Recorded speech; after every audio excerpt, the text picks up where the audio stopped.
A criação da AFLAG foi uma necessidade na vida de Goiânia. E todos nós sabemos que a AFLAG se deve ao esforço tão grande das 3 fundadoras, Nelly, Ana e Rosarito Fleury. Maravilhosa essa ideia de iniciar a academia, não só de música, escritora, escultora, pintora e tantas outras artes reunidas, só faz com que a gente aprenda mais, melhore mais, cresça mais. O campo para as mulheres foi uma coisa formidável, porque nós antes não aparecíamos, fazíamos, mas a gente não aparecia. E com a AFLAG, o campo se abriu e o horizonte começou para nós mulheres. O conjunto da academia, de modo geral, teatro, literatura, artes plásticas e música, formou um elo total, como diz mamãe mesmo, somos elos da mesma corrente. Além de congregar pessoas de reconhecido valor e competência, e ligadas por laços de amizade que se reforçam nesse convívio aqui na academia, eu acho que a academia é uma espécie de reduto. Outro dia eu estive lá, eu fui lá levar não sei o quê. E eu estava olhando lá, falei, meu Deus, que coisa, nunca sonhei ter meu nome numa tribuna de falação.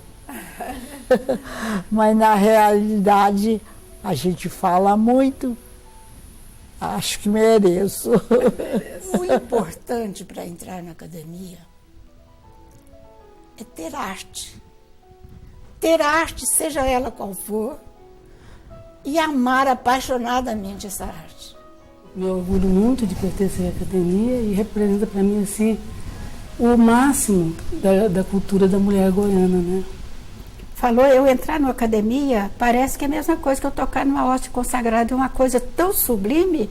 Sempre participei das reuniões, dos eventos e aqui com a academia, porque eu considero a academia a continuação da minha casa. Agora eu retorno à academia, é uma coisa maravilhosa que eu quero dizer para as minhas colegas acadêmicas. Então isso aí foi muito bom, foi meu renascimento para a academia, foi através da nossa presidente.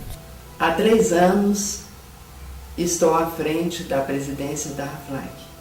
Cada vez que nós nos reunimos para realizar uma festividade, uma atividade cultural, sinto que a AFLAG se fortalece, fica maior, alcança melhor os seus objetivos sonhados pelas 3 fundadoras, Nelly Alves de Almeida, Ana Braga e a idealizadora Rosarito Fleury. Eu acho que ela está fortalecendo cada vez mais, né? Mulheres importantíssimas vindo, inteligentíssimas. Muitos achavam que a academia não ia durar muito. Mulher, né? Aqui de Goiás, inclusive, seria uma coisa passageira, um sonho de uma jovem, sonho de umas jovens. Isso passaria, mas não, continuou. E parece que hoje ela está firme aqui, está arraigada. É muito respeitada. Antes nós tínhamos uma sala na Avenida Goiás, depois nós ficamos um tempo onde era a Rádio Brasil Central na Vila Nova, Nova Vila, não me lembro. Depois o Zé Mendonça cedeu o Instituto Histórico Geográfico. Antes nós tivemos um tempo também na sala da Academia Goiana de Letras, cedido uma sala para nós, quando o Colemar doou a casa dele para a academia. E finalmente aqui. Sobre a minha mudança e a feitura dessa casa. Eu cumpri essa missão.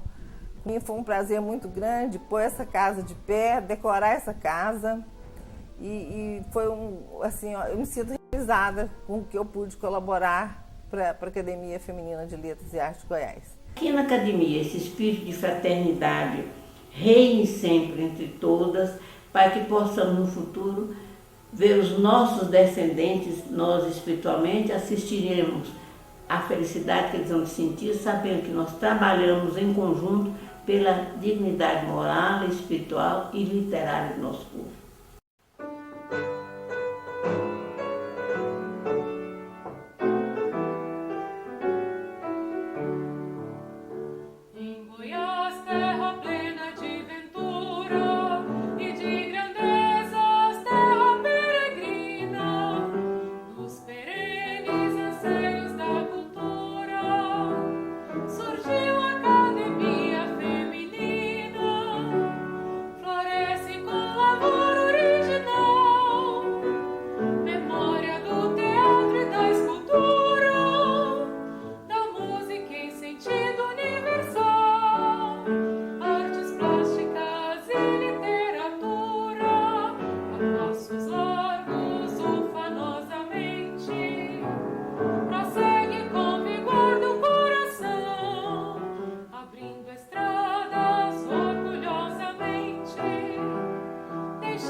Eu tenho uma história longa e ao mesmo tempo pequenina em termos de projetividade social, essas coisas.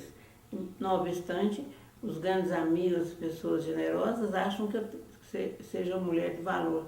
O valor é uma coisa muito relativa, depende do que nós fazemos e do que fazem também para a gente ter a ilusão de que é muito feliz, a ilusão de que é capaz de fazer alguma coisa, ou na realidade a força mental, moral, espiritual de fazer alguma coisa em benefício. Quando não se faz coisas que sejam úteis, é melhor que não se as faça. Bem, eu nasci numa cidade do interior, que mesmo no Tocantins, na época do estado de Tocantins, que mesmo agora, depois da criação do estado, ela é sempre atrasada e agora parece ficar mais atrasadinha. Eu, porém, gosto muito dela, porque primeiro tem um rio enorme, a uns 200 metros da cidade, do centro da cidade, chama-se Cidade de Peixe, com uns nomes engraçados, mas que acabou sendo um dos primeiros. Primeiro foi Porto das Itanas, depois Santa Cruz, depois Santa Terezinha, depois voltou a ser Porto Peixe, depois ficou só Peixe. Tem mais ou menos uma idade de 150 a 180 anos, mas eu estou estudando e já vi que ela é mais velha do que os 180 anos. Mas, lamentavelmente, desaparecidas as primeiras gerações, da qual eu fiz parte, Peixe caiu agora nessa modernidade sem proveito. Eu falo assim, lá não tem, porque é um povo inculto, até a beleza física desapareceu, é um povo feio danado agora. E além da feiura física, que é a que menos vale, mas da apresentação, ainda tem a feiura da falta de intelectualidade. Falta de lugar não, porque lá tem hospital, lá tem televisão, tem rádio, tem colégios, 2 ou 3, tem grupos escolares, tem um hospital muito bom, que por sinal foi feito na minha gestão de secretária de serviços sociais, consegui ver, mandou fazer, bem instalado bonitinho, tem mais nada, uma cacaiada que tem lá. Então, eu vou lá e volto, eu me sinto um peixe fora d'água. Por quê? Eu mesmo não gosto mais de ir à casa de ninguém, porque para ver o quê? Aprender o quê? Conversar sobre o quê? Então eu disse isso ao secretário de Cultura de lá e falei com ele, olha, se o senhor quiser ressuscitar uma história de uma cidade que já teve história, eu ajudo. Mas não foi, eu também não sei fazer milagre. Nós somos 86 doutores. Doutores, modo de dizer, porque em Brasília é doutor todo mundo. Ninguém defendeu todos os testes, coisa nenhuma. Mas somos chamados doutores. 80 e tantos doutores, médicos, engenheiros, agrônomos, enfim. E todos, quase todos, gostam muito de oratórios, que se formaram. Mas aquele tempo passou. Agora o pessoal de lá que vai chegando ao segundo grau, que eu não sei se é segundo grau que é, aí vai para Gurupi. Gurupi é chamada cidade universitária porque tem muita universidade lá, tem demais.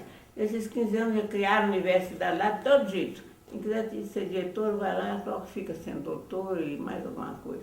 Tá bom. E o meu povo vai para lá, mas acontece que a hora que tem um título qualquer que possa dar mais sustentabilidade, não só financeira, mas também a intelectual, de que a cidade está precisando, eles vão embora. Então a cidade vai ficando peneiradamente, finamente peneirada, mas só sobra lá pescador, pedidor de esmola, cachaceiro, essas coisas todas. Agora, eu conto isso porque eu venho dessa cidade. Eu sou de lá, mas as minhas origens não são essas. Porque a minha cidade, no tempo que eu era menina, era uma cidade como muitas cidades primitivas do Brasil, mas tinha os seus folclores bem organizados, suas missas de ano em ano, mas com presença de bispos, de padres ilustres, latinistas. E havia uma sociedade de autodidatas, da qual meu avô fazia parte, e graças a ele que eu cheguei até aqui, depois de Deus, porque eu morava com ele, menina, até quase os 8 anos, numa fazenda que se chamava Fazenda Santa Cruz. Fazenda igual das muitas fazendas daquela época. Casa de palha, chão batido, tudo era de pau a pique, portas de buriti, mas a gente vivia feliz, uma pobreza feliz, riquíssima, porque a amplidão da natureza nos cercava. Então tudo que era belo a gente tinha, tudo que era fácil, tudo a gente tinha, porque tinha casa que eu no mato, frutas em quantidade, e toda essa coisa que encanta a criança e que a faz feliz, eu tinha. Então eu era menina feliz. Mas nas horas de estudo, meu avô me punha sentada debaixo da mesa onde ele fazia as anotações, num atlas grande, que eu trouxe uma vez de São Paulo, depois de 4 meses de viagem, quase foi lá e voltou. E enquanto ele fazia as anotações, eu tinha que ficar debaixo da mesa lendo. Lendo o quê? Primeiro, segundo, terceiro e quarto livro de Felisberto Carvalho, que eu acho que nem existe mais. E esses livros vinham de tradição, família guardava para passar para os netos, bisnetos, porque não havia livrarias, nem muito menos biblioteca. Isso por muitíssimos anos. Depois, com a chegada das irmãs franciscanas, irmãs dominicanas, que vieram diretamente da França para Porto Nacional, que é a cidade-mãe da instrução do Tocantins, que mãe da cultura é a cidade da Natividade. E Porto Nacional, então, gloriou-se por ser a sede do colégio que deu origem a esse grande colégio que lá existe, das irmãs, Colégio Sagrado Coração de Jesus, e em seguida a criação do grande seminário também de São Domingos, Colégio São Domingos, que o bispo Dom Domingos Carreiro criou. Esse bispo era antes bispo em Santa Maria do Araguaia, no Pará. De lá veio transferido para Porto Nacional, e aí ele fundou esse colégio, e ele próprio saía montado a cavalo dezenas de quilômetros procurando meninos que não tinham condição de estudar e que eles arrebanhavam e fazia deles missionários maravilhosos, latinistas, homens de valor. Há pouco morreu aqui o professor Luiz Antônio Maia, que chegou a ser professor na Universidade Católica, que era um grande missionário. Mas ele, depois já bastante idoso, interpretou que a vocação dele não era padre e agiu de uma forma que muitos padres que deixam a batina não agem. Ele foi a Roma, licenciou-se para casar, casou-se dignamente na Igreja Católica, criou ainda seus filhos, que são hoje pessoas formadas com curso superior, e foi um excelente esposo. Morreu santamente, cercado de seus amigos. Então, não fez nada errado na vida, porque quando foi missionário do povo, foi um chefe cristão e dirigente da sua própria família e das centenas de alunos que ele possuía. E bom, aqui, mas aí a senhora veio para Goiânia quando? Ah, não. Aí é outra história. Quando eu tinha mais ou menos, não, entre a idade de 8 anos até chegar aos 11, Meu pai fazia algumas viagens naquelas cidades próximas meio de dizer, que eram 40, 50 léguas, para 16 quilômetros, 50 vezes 60, era isso que a gente percorria a cavalo, estradas íngremes, e às vezes nessas havia, a gente ia nas batidas, no capinho, não sei como acertavam. E a gente ia para a Descoberta do Dunga, que hoje é Porangatu, ia para a Natividade, ia para esses lugares onde as pessoas que conheciam meu pai como bom carpinteiro e marceneiro encomendavam ele canoas, telhado de casa, fazendas para fazer casa, e a gente ia junto, porque eu era muito apegada ao meu pai. Eu não ficava muito tempo sem a participação do meu pai na minha vida de infância. Minha mãe era a companheira que nunca largava meu pai. E, então nós éramos 3 andantes, né? E em Porangatu, aí quando saía da fazenda, eu tinha que entrar na escolinha daquelas primitivas, muito boa a escola, né? Maravilhosa. Lá em Descoberta do Dunga, minha professora chamou-se Adilina, mestra Adilina, agora o nome passa, ela era de São José Tocantins, hoje é Niquelândia. Não sei como ela foi daí naqueles índios, 1920, para Porangatu, que era descoberto. E lá ela morava na praça, que a vilazinha era só uma praça, que hoje é chamada Praça Histórica. Bom, e lá tinha uma casinha de adobe com todas as casas, portas comuns, casa colonial. E essa casa era dela, que era professora, era de nós outros, os meninos todos, alunos, que de domingo e sábado, que os pais iam para a chácara, para as fazendas, a gente ficava na casa da mestra. Então, põe a couro no chão, todo mundo deitava, amanhecia o dia, penteava todo mundo, lavava o rosto todo mundo, passava, ela falava pomada. A pomada era ela tirava óleo de coco, né, passava aquilo por muitos processos que eu nem sei, depois punha pedras de rosa, ficava um bom cheiro, e aquilo lá passava, penteava, fazia trança nas meninas, nos moços, era cabelo cortado. Mestra Adilina foi na casa da Mestra Adilina que eu vi o primeiro teatro da minha vida, porque ela ensaiou aquela, tem até pouco tempo eu li num livro antigo, eu dei com esse negócio lá, a escola, não sei agora de que autor mais. Então, teatralogou aquilo, né? E eu fiz parte. Então, eu fui a primeira vez artista na minha vida lá na cidade de Porangatu. Artista agora tem muitos lá no Rio. Então, quando era o dia da representação, elas eram feitas no fundo da igreja. O fundo da igreja servia de anteparo, né? Aquele teatro, elas falavam que era o palco, enfeitado de coberta de chita, de coberta de tecido no tiar, fazendo as paredes, etc. E a cidadezinha inteira, ou melhor, a praça e as 2 ruazinhas que chamam, uma chama Rua do Dunga, que foi o descobridor do lugar, era um escravo. A outra chama Rua do Milagre, deve ter algum milagre que tenha acontecido. E todo mundo falava, amanhã nós vamos assistir o teatro. O teatro era tudo que passava, não tinha comédia, não tinha, era tudo era teatro. Então, nós íamos para lá. Mas não parava, porque tão logo meu pai arranjasse outra empreitada no outro lugar, lá íamos nós, minha mãe e eu. Então não havia flexibilidade em residência. Bom, mas o fato é que o ponto de fixação onde eu mais ficava era na fazenda de Santa Cruz. Ali eu visitava aldeias que tinham sido abandonadas pelos índios, eu visitava aldeia de índio mesmo de verdade, meu avô me levava para ver. Eu conheci todos os rios daquela região, todos os rios daquela região, Santo Antônio, Santa Teresa, São Domingo, todos, e era apenas uma vastidão coberta de imensas florestas e um cerrado rico de tanta qualidade de coisas úteis e agradáveis e saborosas. Eram poucos frutos como o piqui, que hoje é estimado. Naquele tempo era piqui, era oitipo, marmelada. Não, tem que parar um pouquinho aí. Então tá. Estou falando que a vida minha é complicada.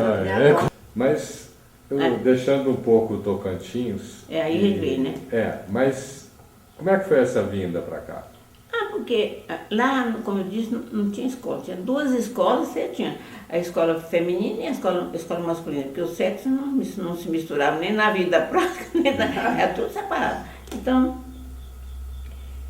eu tive uma madrinha que falou para meu pai, Ó, Baranês, o senhor leva a Ana para estudar lá no sul de Goiás, porque essa menina, coitadinha, que Deus deu o céu para ela é muito inteligente, é muito inteligente, essa menina vai longe. E meu pai, coitado, ficou muito feliz com aquele supetão, assim, de empurrar mesmo, e conversou com meu avô, e falou, então vamos comprar uns cavalos, vamos arrumar uma tropa, e você vai embora para o sul. Demorar lá, arrumar essa tropinha, né, tropa de gente pobre. Tinha uns animais carregando broaca de alimento, tinha outros que carregavam as nossas malas, né, que eram cobertas de couro, tudo cheio de ilhóis. Uma delas ainda tem, está com 100 e tantos anos, que é da minha avó. E pôs nas cangalhas, a gente saiu do peixe em 1935. Ainda era tudo como eu relatei aí. Não tinha, era aquilo, não tinha estrada. Os rios eram imensos, puros, e todos tinham muita mata ciliar e ricos de peixe. A natureza era muito rica. Por isso os índios não precisavam trabalhar, porque trabalhar para quê? Eles tinham tudo, né? Então, saímos de lá e a despedida foi à porta da casa do meu avô, que era uma casa colonial maior, chamada Rua Grande, que até hoje tem lá essa casa.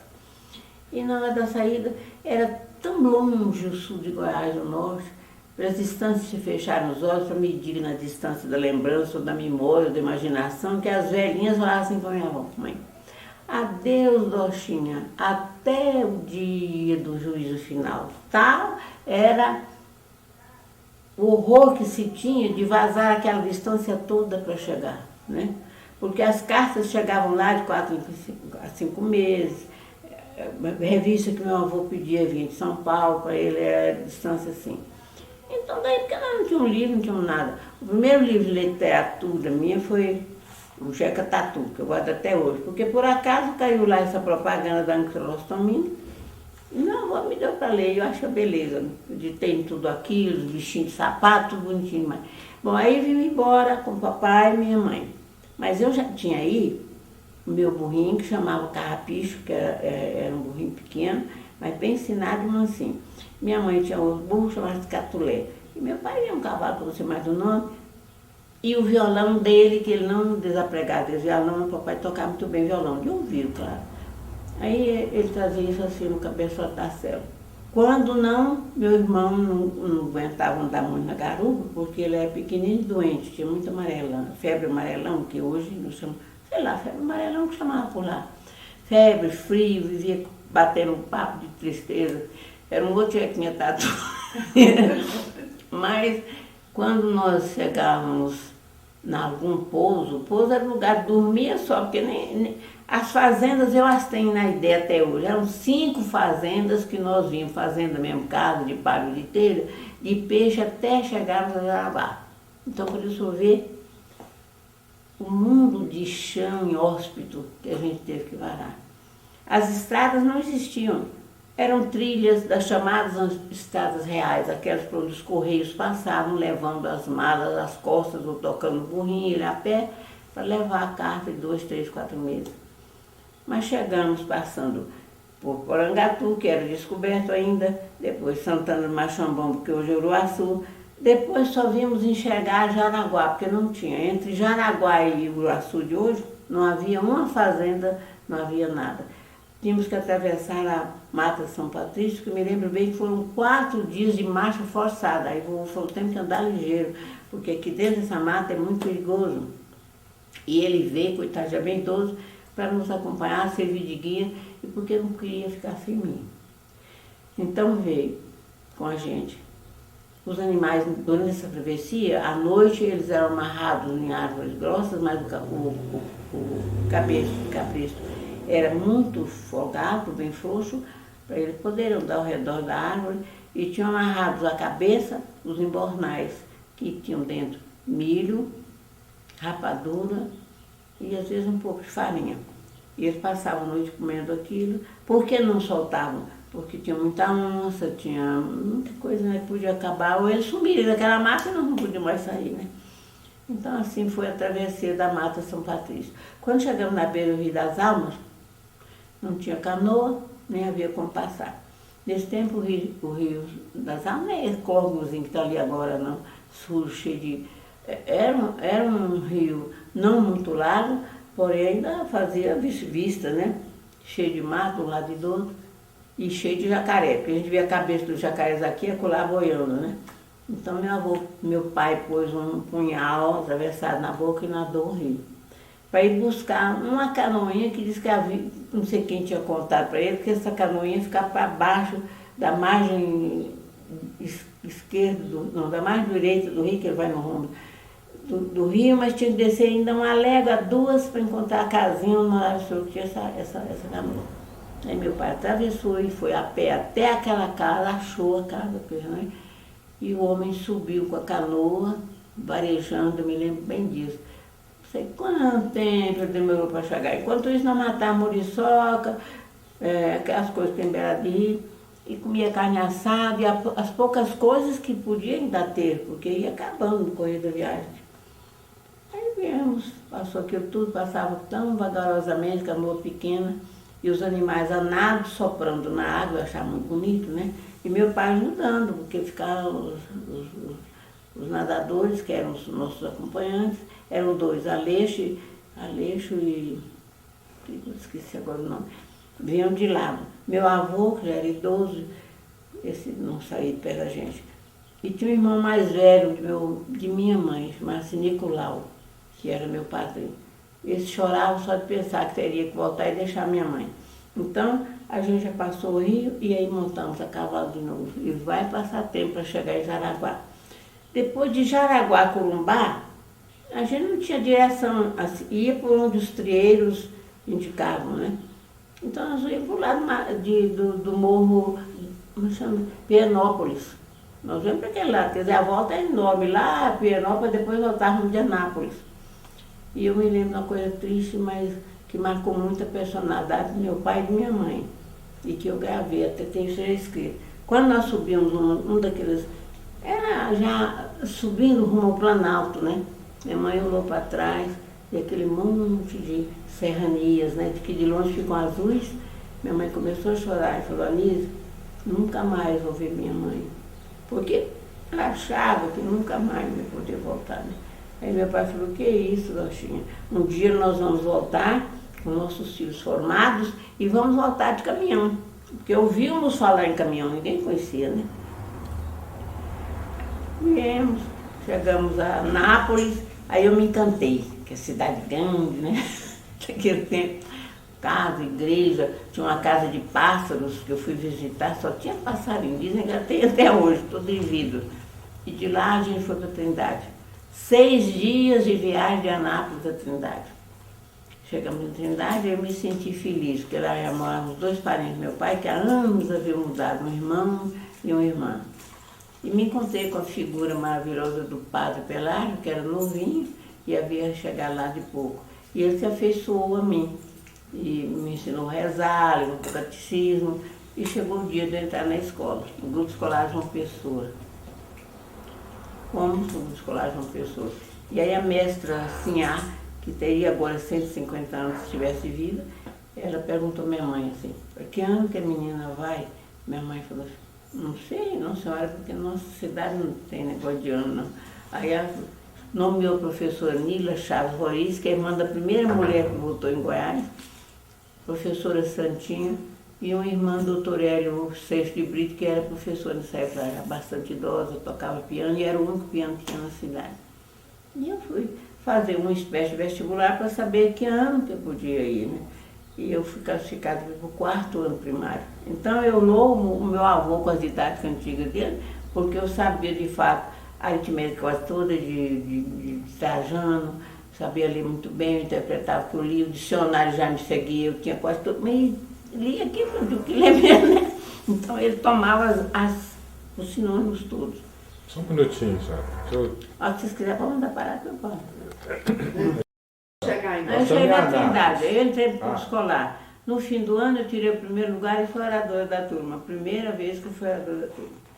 E aí eu me passei conhecida, eu era estimadíssima em Trindade, era a menina do Anísio Vargas, a menina do carpinteiro. E a menina do carpinteiro andava na cidade, conhecia todo mundo. E nasceu ali aquele relacionamento que até hoje existe. Eu considero Trindade minha segunda cidade natal. Quero muito bem Trindade, eu não sei porquê, é uma ligação íntima e espiritual de mim para com aquela cidade. E os meus parentes, meu pai, lá proliferaram, a família é bem grande, temos 2 ou 3 formados em França, são engenheiros, lá moram, mas são fazendeiros.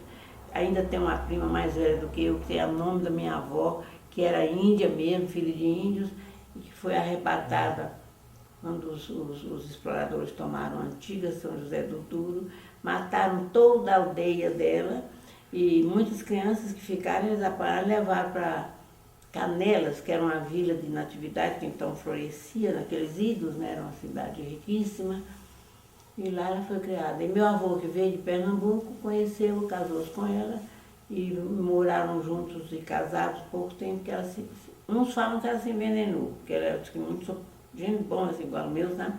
E outros falam que não, que ela tomou a dose errada de um remédio, não sei, que eu acho que é tártaro, que ela tomou. E quando eu fui entrar na Academia Goiânia de Letras, fazendo esse parênteses, eu fiz questão de descobrir, de pesquisar sobre a minha origem, né?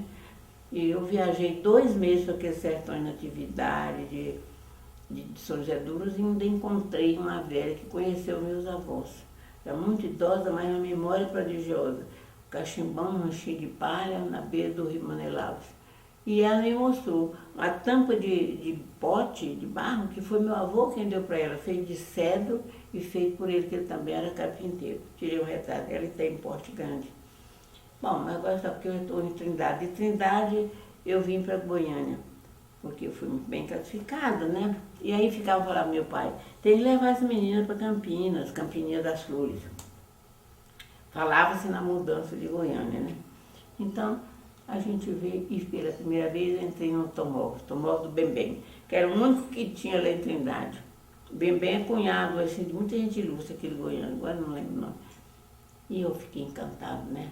Papai pagou R$2.000 para trazer a gente, né? E eu, porque minha mãe veio acho de carro de boi, não sei mais, né? Eu sei que é uma mudança. E fomos morar com todos os recém-chegados em Goiânia, eram muitos que vinham de todos os cantos do Brasil, devido a chamativa que era Goiânia. Aí a gente foi morar numa casa que meu pai fez de taipa. Não sei, punha 2 tábuas, tirava a terra de um buraco enorme, socava naquelas tábuas e fazia os cômodos. Não tinha alicerce, não tinha, não sei como é que não caía em cima da gente. E ali nós ficamos por uns 2 anos, porque depois desses 2 anos meu pai, não sei como, milagrosamente, nos criava e fez uma casa para nós na atual Avenida Pernambuco, que hoje tem outro nome, Mercinho, não sei de quê. Bom, aí eu fiquei e já minha mãe me levou para o Colégio Santa Clara. E muitos diziam, mas leva não, Dochinha, lá é muito caro, é colégio de rico. Minha mãe falou, Anísio, como é que faz? Diz que lá é muito caro. Ele falou assim, não, enquanto meus braços forem fortes, e se eu sustentar só, eu dou conta dela e da minha família. Meu pai era um homem assim, de pouca conversa e de resoluções muito certas. Aí eu fui, minha mãe e eu. Chegamos lá, a superiora, a irmã Raimunda, uma alemã bem alta, sardenta, de fazer assim, meio impressionar, né? Ela, gentilmente, nos mandou sentar e perguntou minha mãe logo. O alemão tem pouca conversa, né? Assim, não. Ó, que ano que vai essa menina? A mesma conversa. Minha mãe falou assim, ela tem aqui o diploma, aí deu o diploma que eu trouxe do grupo escolar, o qual eu guardo, feito à mão, com assinatura, né? E eu fui matriculada no 1º ano complementar, depois de um ligeiro vestibularzinho, como é que chama ele? Seleção, né? E, graças a Deus, fui muito feliz, fiz o 1º e 2º complementar, e aí passei para o curso normal. Éramos 62 alunos no 1º complementar. Ao nos formarmos, 6 anos depois, éramos apenas 18, porque o colégio bombardeava demais, né? Era uma coisa até que eu acho que era demais. Mas era um colégio importante porque ele dava apoio logístico, apoio intelectual, desempenhou um papel de educador, não só de Campininhas, dessas cidadezinhas que Hidrolândia, por aqui pertinho, não, que eram distritos, né? Mas para lá iam moços de Ribeirão Preto, de muitas cidades de São Paulo, da Bahia. E nós tivemos muita gente que veio de longe e que depois voltou formado, naturalmente, que espalhou por esses lugares por onde foram. Aquela capacidade que o Colégio Santa Clara entregava a todas nós, inclusive o zelo pela família. Era uma coisa muito rigorosa, essa história da mulher que formava, tinha que saber cozinhar, lavar, passar, cuidar do lar, das crianças, fazer roupa para o menino. Isso sem se falar no currículo, que era um curso normal, eram 22 matérias, meu diploma. Hoje, eu vi falando que são 4, né? Eu não sei, porque eu fui professora de Sociologia Educacional ali no Instituto, e quando eu pedi exoneração, ninguém mais quer isso, e acabou a cadeira, e assim por diante. Bem formada, eu fui oradora da turma, beleza, né? Aí, uma formatura no Santa Clara era assim como uma espécie, acho que de formatura lá na Sorbonne, porque vinha gente de longe, né, para assistir. Banda de música na porta, café o dia inteiro para quem ia chegando, as feiras, era aquela coisa. Era festa, foguete, meu Deus. E eu lá, diga-se antes, um pedaço muito bonitinho da vida do meu pai. Que meu pai falou, ó, essa menina é difícil ali, ó. Você vai ter que ter um vestido para missa, um vestido para o almoço, um vestido para... Já foi a primeira turma que admitiu roupa de gala, roupa comprida, né? E isso vai ficar cara mesmo. Ele falou, não, dá um jeito. Não é que ele vendeu a casa, nossa, para fazer tudo que eu precisava, para ser igual às outras, anel de gala, aquela coisa toda. Mas vendeu para entregar depois da formatura, minha mãe sem saber, só assinou, porque nem sabia saber o que está assinando. Mas aí não adiantava chorar, já tinha passado, né? Falou, não, eu já estou comprando outro lote para fazer um bangalôzinho lá, um bangalô pequenininho. E fez, para lá nós passamos. Mas eu me dei ideia de pedir um emprego para o doutor Pedro. A felicidade é que o doutor Pedro era interventor na época e ele assistiu à formatura, porque quem não ia assistir à formatura de Santa Clara naquele tempo? E todo mundo, ainda mais que Goiânia estava nascendo, precisava de prestigiar a Campininha, porque senão o Ricardinho não achava ruim, que era o mandão lá, e aí atrapalhava tudo, né? Então, eu fui para lá. E eu achei aquele negócio difícil para chegar ali, né? Mas não foi, o negócio é que eu tremia as pernas, eu estava sentindo um negócio ruim, sabe? Que eu não sei explicar. A hora que eu entrei, me lembro, o doutor Pedro com uma roupa de linho, muito elegante, sentado na cabeceira da mesa, como fala. Porque a mobiliário do palácio era singelíssimo. Ele falou, senta aqui mais perto de mim, menino. E eu me assentei, e ele disse, você quer emprego, né? Eu achei ótimo eu falar assim, porque abriu o caminho para mim, que eu estava achando um jeito difícil de falar, né? Aí eu falei, senhor, porque meu pai é pobre. Ele falou, não, já sei, eu conheço seu pai, trabalha aqui, ó. E como conhecia todo mundo, sabia todo mundo, meu Deus, aquele homem. Falou, pois é, eu vou nomear você para a roça, você vai? Eu falei, vou, senhor, eu estou precisando de emprego. Para onde o senhor mandar, eu vou, eu quero começar a minha vida. Então ele me nomeou, mas não foi para a roça, me nomeou para a escola isolada de Paraúna, aqui. É a terra da nossa Placidina, né, época acadêmica. Eu fui, mas eu chorei tanto um dia de ir, que eu cheguei na cidade lá com os olhos inchados, o rosto. E tive a sorte de ser recebida pelo Floriano, que é pai de 2 desembargadores aqui agora. E esses meninos eram pequeninos quando eu cheguei lá. Então eu fiquei 2 anos, quase 3 anos, em Paraúna, professora. E adorava o lugar, e os meninos e tudo mais. E era tanto presente de fruta de coco que eu não dava conta. Dava, distribuía. Mas toda tarde eu tinha que chorar, porque lá tinha uma igrejinha, disse que tem, onde perguntando ainda existe. E toda tarde lá vinha aquela música, é a tarde serena e calma. E eu desapregava, chorava de saudade da minha mãe, da minha casa, do meu irmão, né? Aí, um dia, olhando o diário oficial, o ex, não era secretário de Educação, era diretor de Educação. Muito tempo depois eu fui criado secretário de Educação em Goiás. O diretor era o Dr. Vasco dos Reis Gonçalves, um dos homens mais cultos e o maior orador que eu já conheci na minha vida. Então, ele falava inglês, falava francês, era um genial, nascido em Goiás. Médico e era também oficial da polícia para poder dar atendimento médico à polícia que havia mudado aqui para Goiás, para Goiânia. Quando eu cheguei, o negócio consistia o seguinte, fazer um trabalho de no mínimo 20 páginas sobre a densidade escolar do estado de Goiás. Então, não era fácil, porque naquele tempo não havia comunicação, quase até mesmo da cidade do Sul. Mas mesmo assim eu me pus a escrever para todo lado, para as agências de estatística e ir para mais longe, e lá para o norte de Goiás, que demorou a resposta demais, mas eu fiz meu trabalho e mandei. E aquilo, depois de aprovado, ia mandar para o Ministério da Educação. Se o Ministério aprovasse, eu acho que tinha que comparar aquele trabalho lá com outro, sei lá. Então o meu foi aprovado. Aí o secretário de Educação me chamou a Goiânia e eu vim. Aí me disse que estava aprovado e tal. E eu tinha um prêmio. Qual prêmio? A senhora escolheram da senhora Kelly lecionar aqui em Goiânia. Esse foi o prêmio. E eu achei uma coisa maravilhosa, porque eu vim ficar perto da minha mãe, né? Então eu escolhi lecionar no grupo escolar padrão, que hoje é lá uma coisa dessa venda de móveis, né? Imobiliária, não sei mais, São Jorge. Porque também o fundo desse lote, onde agora é imobiliária, que é o grupo escolar padrão, no outro lado estava o fundo da casa do meu pai, que era na rua 70, que ainda é até hoje, com o nome do Dr. Eugênio Brus. Aí eu fiquei feliz da vida. Mas, onde eu fiz isso, a gente ganha pouquinho, né? Eu vou dar um jeito de ganhar mais. Vou fazer um concurso. Aí fiz para o Correio. Aí andei Correio para o concurso, Delegacia Fiscal para o concurso, depois fui parar na Secretaria da Fazenda. Aí nasce a minha história política. Que eu cheguei lá, fiz o concurso, era meio apertadinho, era para datilógrafo.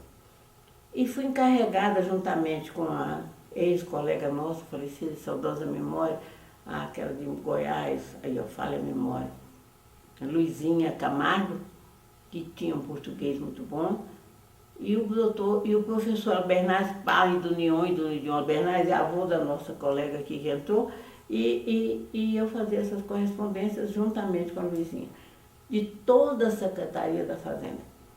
Bom, e estava muito bom, mas lá um dia eu fiz a correspondência que coube para mim, que estava despachado, e foi. Quando voltou um ofício que eu redigi com uma riscada assim, ó, só continuação, um risco. Aí eu fiquei encabulada, porque a gente, né, tem assim, levei o professor Bernardes, muito educado, o homem de mãos mais bonito que eu já vi, ele era idoso, mas tinha umas mãos todas delicadas. Ele olhou e falou, eu não vejo, minha filha, erro, mas olha, fica quietinha, porque nós estamos num regime que a gente tem que ficar quieto, porque sabe como é que é? Porque senão você pode ser vítima, é melhor você deixa, isso é bobagem, isso passa. Eu falei, não, senhor, não vai passar não. Eu vou lá saber, doutor José do Vico, por que arriscou. Não vai, menina. E a Luizinha, não é bobagem. Ela não sabe, eu lembro bem, ela ia para Goiás. Nós vamos para Goiás, vocês querem ir lá, vai ter festa. Eu falei, não, eu vou lá primeiro. Aí fui. Passei uns 3 dias para chegar lá onde eu trabalhava, porque tinha sargento, tinha cabo, tinha uma outra, esqueci o nome da moça, que era chegar mais perto. Eu sei que cheguei lá perto dele. Quando eu entrei, o doutor Juca teve uma ocasião, quando ele foi candidato na democracia, que o slogan da campanha dele assim, cara fechada, coração aberto. De fato, ele tinha um rosto, ele é simpático, mas era um rosto muito fechado, muito carrancudo, sabe, uma expressão mais popular. Eu cheguei e falei, o que você quer? Foi logo assim. Eu estava com um ofício no bolso, tirei, falei, eu quero só que o senhor me diz, por favor, qual o erro que eu cometi aqui? E eu preciso saber para me corrigir, né, doutor? Porque eu estou meio sem graça, estou faltando chão debaixo dos meus pés. Por que eu fiz esse erro que eu não sei? Diga-se que eu havia saído do colégio há pouco tempo, e a minha professora de português, de saudosa memória, foi irmã Glória, que analisava Camões em latim do jeito que fosse, né? Então, eu hoje não sou mais aquela moça. Aí ele falou assim, mas tem erro aí. Eu falei, pois é, isso eu quero que você faça favor de me dizer qual é o erro. Aqui não tem essa crase, aí que está o negócio. Porque até hoje eu sei bem crase, porque de tanto que a irmã falava nessa tal de crase. Aí eu falei, não, aí tem essa crase, senhor. Ele falou, não tem. Eu falei, pois tem.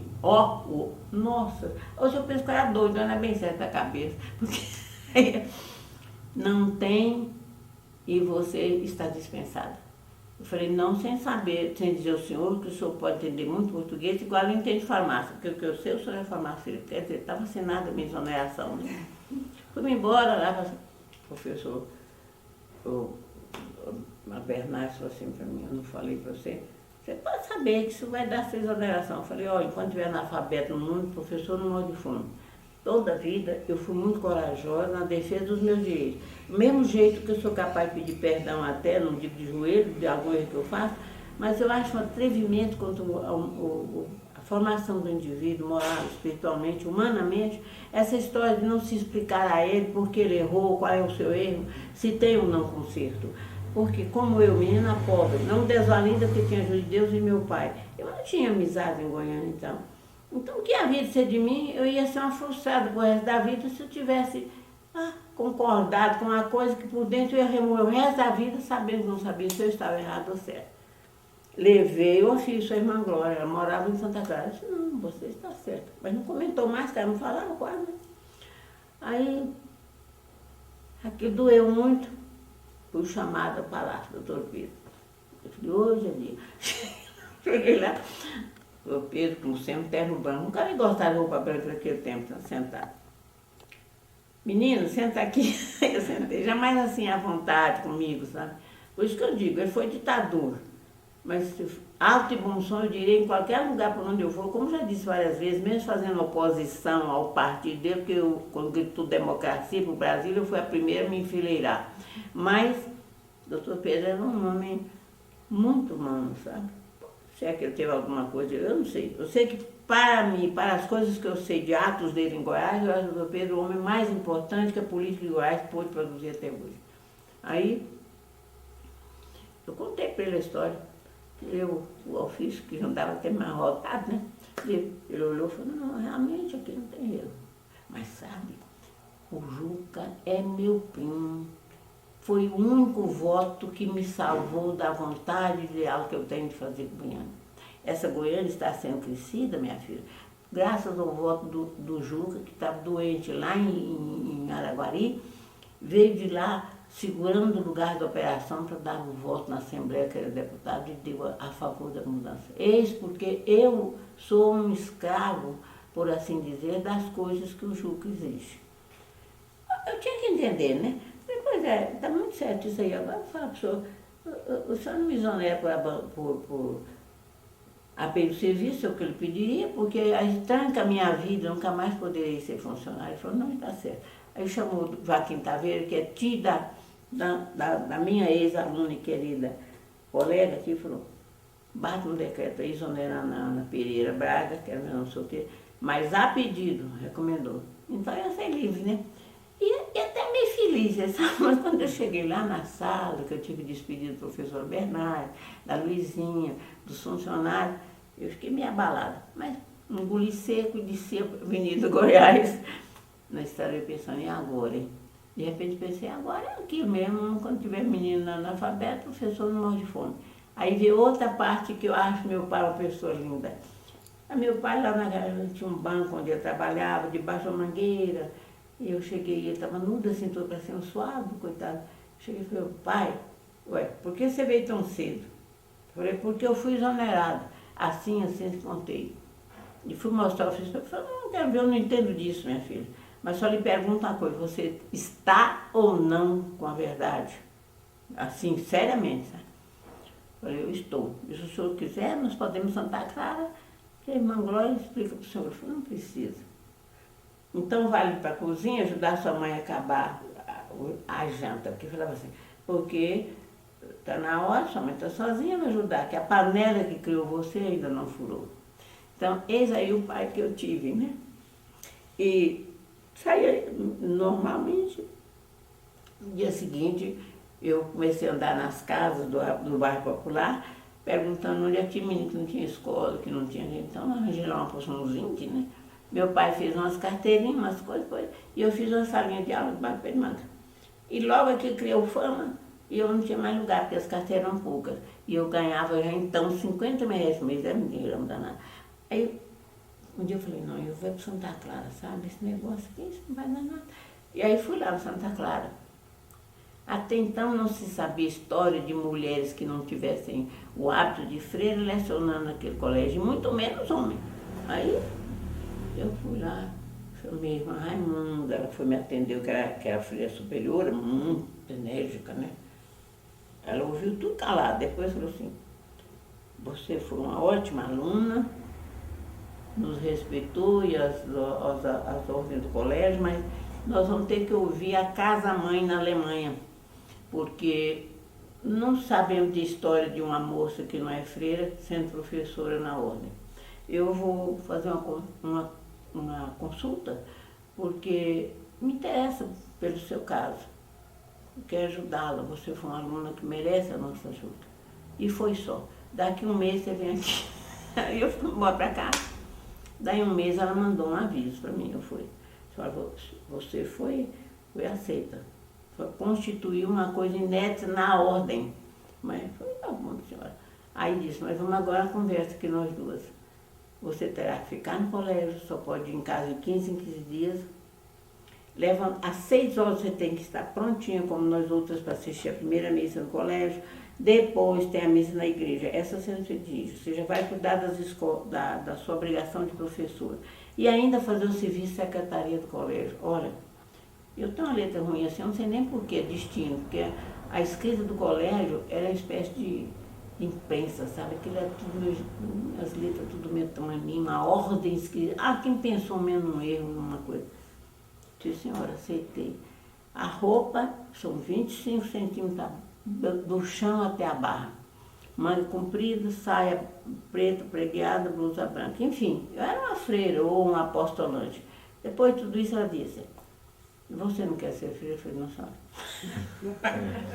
Não, senhora, eu não namoro, não tenho vontade de casar, mas freira também não quero ser, não. Vou falar para a senhora, eu não tenho vocação. Tá certo. E assim eu internei no colégio. Minha mãe mandou fazer as roupas direitinho. Lá fui eu com uma malinha pequena, daquele de papelão, sabe? Que quando molha, ela inflava. Aí fui. E fiquei interno, dormia, tudo lá. Era tão rigoroso que eu não podia almoçar no refeitório com as meninas. Não. Eu tinha uma mesinha bem posta, lindamente bem posta, para mim sozinha, separada das irmãs e separada das alunas. Daquele jeito, com aquele rigor, vigiada de orar antes, orar depois, agradecer, toda aquela coisa. Então eu cumpri aquilo, né? Por fim, não digo que se transformou em hábito, porque eu sempre achei que os hábitos que formam a segunda natureza, o dizer dos filósofos, mas aquilo não era hábito. Eu senti aquilo uma obrigação minha, cristã, e de gratidão para comigo mesmo, para com meu pai e para com o colégio. E lá eu fiquei até 1945. Estourou o movimento pela redemocratização do país. Aí eu li no Popular, que eu guardo até hoje esse Popular. Vai chegar aqui em Goiânia, hoje às 17 horas, o candidato da redenção, Jerônimo Coimbra Bueno. Eu fui lá em Maimunda. Você sabe, né? Eu tenho uma mágoa do Estado, não é de pessoas. Porque eu fui injustiçada. Então eu quero que a senhora dê um jeito de eu sair do colégio, porque agora eu vou acertar minhas contas. Foi a irmã me chamou, me deu muito conselho e falou, agora não dá certo mulher de política não. Aí foi contar muita história da Alemanha, de parentes dela e que sofreram muito. Falei, irmã, mas você sabe da coisa? Eu já estou sofrendo muito também, porque isso dói dentro de mim. Só me permite, eu quero me ir embora. Eu também, né? Me soltou, mas falou, você sabe o que é democracia? Eu falei, aquilo que está lá na história universal, na história de Demóstenes, aquela coisa lá da Grécia, mais ou menos. Ela falou, então espera aí. Foi lá dentro e me deu o discurso, a coroa, né, de Demóstenes, que tem muito bem aquilo. Falou, senta debaixo do pé de casuarina e lê correndo, ou menos, até as 4 horas, para você ir lá. Para não... Eu falei, sim, senhora. Eu sentei lá debaixo e guardo esse livro até hoje, é tudo... Bom, às 5 horas eu estava lá em casa, pô, bem antes, né? Aí meu pai está lá, debaixo da mangueira. Eu fui direto a ele. Quando contei a história pela primeira vez do meu pai, largou o enxó, largou tudo. E perfilhou mesmo e falou, não, filha minha não vai entrar em política. Desse jeito. Porque eu sou pobre, nós não temos relacionamento nenhum com gente importante. De repente eu vejo falar que esse negócio aí vai dar muita briga, muita coisa ruim, muita morte, muita... Se você levar um tapa, minha filha, de alguém, eu mato essa pessoa. Então eu vou ser um criminoso e você vai ser culpado. É verdade. Então, pensa bem nisso. Eu não aceito. Minha mãe estava fazendo janta, né? Não era uma distância a mangueira do fundo da cozinha. Minha mãe só falou assim, o que é essa conversa? Meu pai explicou. Minha mãe ouviu, depois ela falou, ô Anísio, todo mundo tem seu destino. Minha mãe era assim, ó, todo mundo tem seu destino. Deixa a menina aí, porque não adianta a pessoa ficar guardando dentro de si uma mágoa, uma coisa que vai fazer a menina sofrer o resto da vida. Deixa ela aí. Ela não vai morrer, não vai acontecer nada. Divino Espírito Santo do peixe, não vai acontecer nada. E se acontecer, há de ser o que Deus quiser. Outro mundo Deus nos dará. Aí meu pai, que era doido, porque minha mãe era por ele, não, então você vai. Você vai, olha bem o que sua mãe está falando. Você vai atendendo a ordem que sua mãe está me dando, porque eu quero muito bem sua mãe, nós nunca brigamos, é assim. Tá, eu mal virei, né? E tratei de trocar minha roupinha, uma roupinha de Deus que tinha sempre, sapato batido de prego, lembra que vocês não atingiam essa idade, não. O salto era, os fundos do solado era tudo batido de prego. Aí a gente foi, sozinha, para a Vida Paranaíba, e fui andando ligeiro, de medo de chegar atrasado. Cheguei lá no aeroporto, que é ali onde hoje é setor aeroporto, e até aqui. Não tinha muita gente, não. Tinha uma caravaninha lá de Anápolis, tinha de Trindade, desses distritos aqui mais próximos, que eram Grimpas, que hoje é Hidrolândia, era Biscoito Duro, que hoje não sei não, aqui perto é Aparecida. E Aparecida, que era Aparecida mesmo, distrito de Aparecida. Eu fiquei olhando, só conheci no meio daquele povo o Alfredo Nasser, porque já era o expoente, todo mundo conhecia, Retrato Jornal. E ele que estava organizando a campanha. Eu cheguei perto dele e falei, ele é candidato a senador. Falei senador, né? Falei, senador, eu queria que o senhor me permitisse me encaixar aí nesses que vão fazer discurso aí na chegada do candidato, porque eu quero fazer um discursinho pequenininho. Ele falou, como é que é? A senhora tinha quantos anos nessa época? Aí eu tinha, quase 18, mais de 18, né? Aí ele falou assim, me chamou de lado, ele era gentil, sabe? Explicou que moça, não sei o quê, mas ele acabou de fazer a explicação. Eu falei, mas se o senhor deixar, eu vou. Se o senhor não deixar, eu faço um artigo no Popular falando que o senhor não pode também ser candidato eleito a senador, porque o senhor quer coibir o pensamento da gente. Então, eu já tinha lido Demóstenes, né? Falei, porque aí não dá. O senhor tem que permitir isso. Aí ele falou, pode fazer seu discurso. Chegou Jerônimo, tinha a Lourdes Maia, a irmã dela vem sempre aqui. Lourdes Maia vinha cantando um negócio, candidata à redenção, bonitinho até um negócio, tinha musiquinha, tinha aquelas coisas todas. Eu fiquei dali, um fez discurso, outro fez, e quando não tinha mais ninguém para fazer, aí eu fiz o meu, né? Está publicado no Popular do dia seguinte. E eu fui para casa. Claro que todo mundo bateu palma, né? E bate nessas academias. Aí eu fui para casa e quando foi à noite, a casinha do seu Anísio Braga ficou com o cabelo ninguém na sala, que era desse tamanho. Ficou pro terreiro, Alfredo Nasser, os grandes da época, todo mundo, Jerônimo Bueno, mulher de Jerônimo, Ambrosina, todo mundo, para pedir meu pai e minha mãe, para permitir a eles que eu fosse fazer parte do diretório que seria fundado no dia seguinte aqui no diretório da UDN. E ainda queriam que eu fosse para o interior do estado, em todos os lugares que houvesse campo de aviação, teria um avião à minha disposição, um enfermeiro e um aviador, para eu fundar os diretórios da UDN e a ala moça da UDN. E eu achei bom a ideia, achei bom. Aí meu pai falou assim, não, meu pai ficou, né? Mas minha mãe, como sempre, deu um jeitinho e ficou então eu fui a primeira mulher que fez parte do diretório regional de um partido aqui em Goiânia. E fiquei lá, né, toda importante, e fiz a história toda nesse estado. Aí eu conheci esse estado, mas de um jeito que até hoje, se eu tiver no avião pequeno, Eu olhar para baixo, eu estou sabendo onde é que eu estou, porque não ficou um lugar que eu não fosse. E achava bom. Descendo aquele viaduzinho, às vezes em minhas fazendas assim, não tinha campo, era claro, mas era campo só de capim seco, né, mês de setembro, outubro, e tinha aqueles cupim de chapada, cupim na vargem, muito o avião ficava por cima, levinho, né, pulava em tempo de incendiar. Mas minha mãe estava de carro rezando ao certo. Passada, e minha única vontade era ser professora nomeada, olha só, do grupo Modelo, que era o primeiro grupo escolar de Goiânia, que a diretora era Julita Fleury. Mas quando acabou, o nosso candidato foi vitorioso, mas eu não ganhei nada. Então, primeira desilusão, né? Não queixei, voltei para o colégio.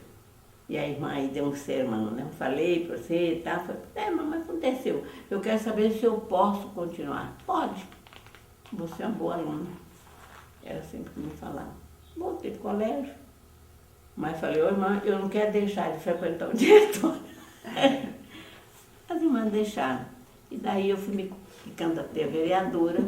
Eu fui vereadora e fiz nome, ajudei todo mundo. Eu correspondia com os políticos de Goiás no Senado, carta do Alfredo Nasser, todo mundo, né?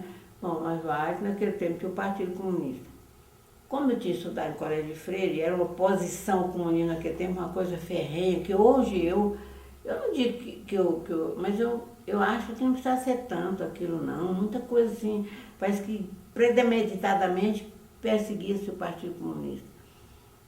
E o Partido Comunista, diga-se também, era formado de pessoas que estudavam para ser políticos.